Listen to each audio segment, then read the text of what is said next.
So, working out is really important. Physical therapy is what it's become.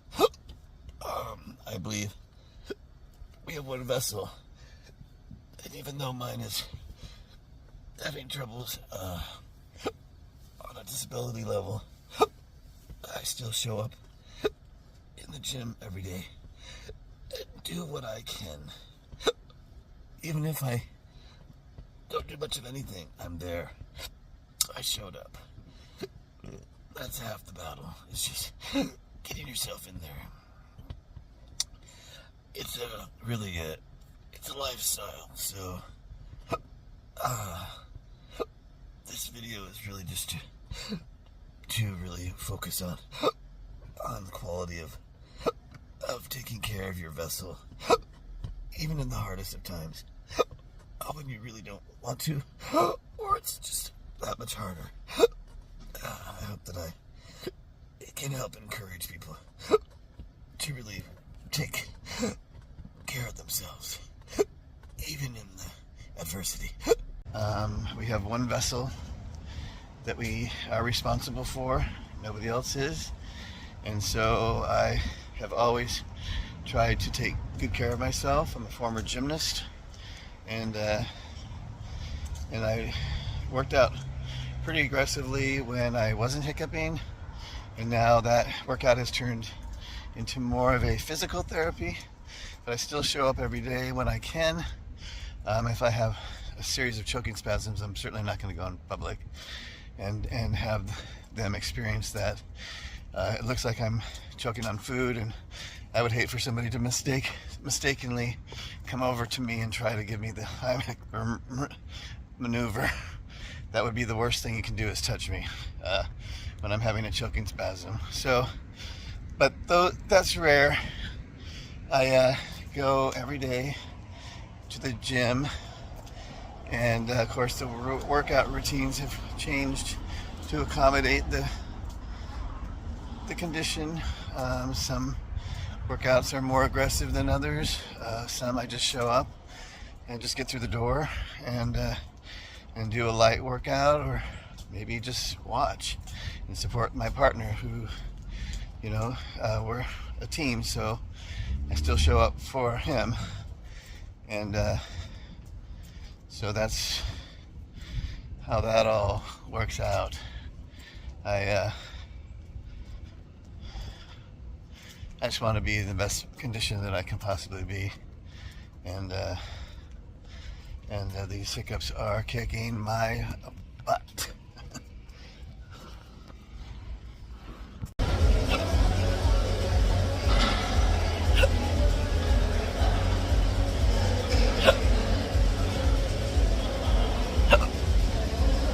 It's not easy, but it's necessary to show up. It's physical therapy, so you gotta keep active and keep everything in order. I mean, your body is your vessel, so you have a responsibility to maintain your vessel. Mine is damaged at a disabling level, but it doesn't stop me from trying to do what I can to keep it in order, especially when you're in your 60s. You have to be more careful and more aware of your body.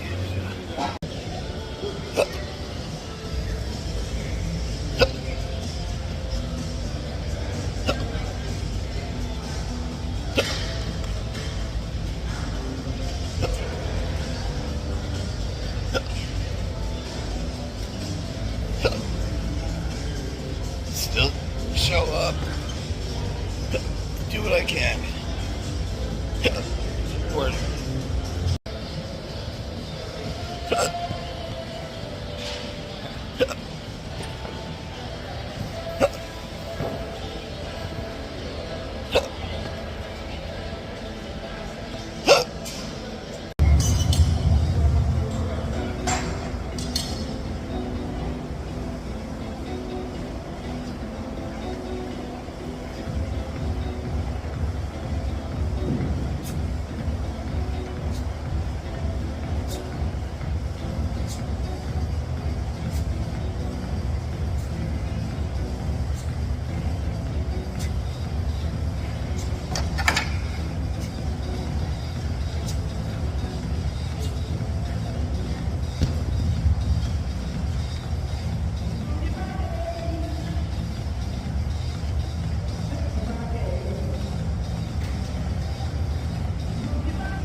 the gym is really great for everyone, especially those with disabilities or issues, health issues.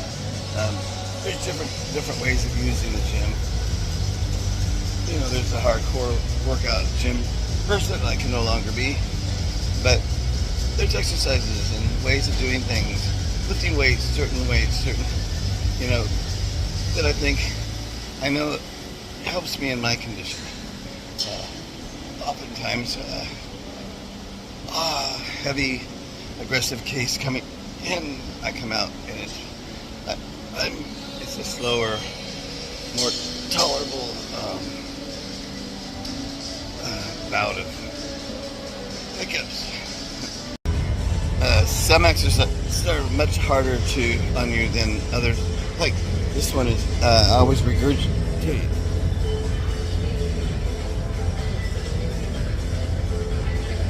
Because it's at an angle.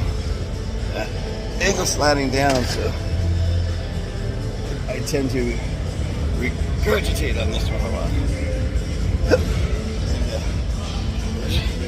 Horrible. Did you subscribe yet? I have actually found that the gym actually helps slow down the hiccups. Sometimes even stops them. But there's a type of breathing that you use when you're pushing weights.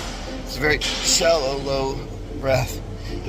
It slows down the hiccups, and then of course, get off the machine, then it gets aggressive again. But I have found it actually helps me more. I want to thank those that have taken the time to hit the subscriber button, the like, and send in a comment if you wish. I really appreciate all the support that I'm getting on this channel. It's a difficult journey, and I really appreciate all the care that I've received. It's been really awesome, actually.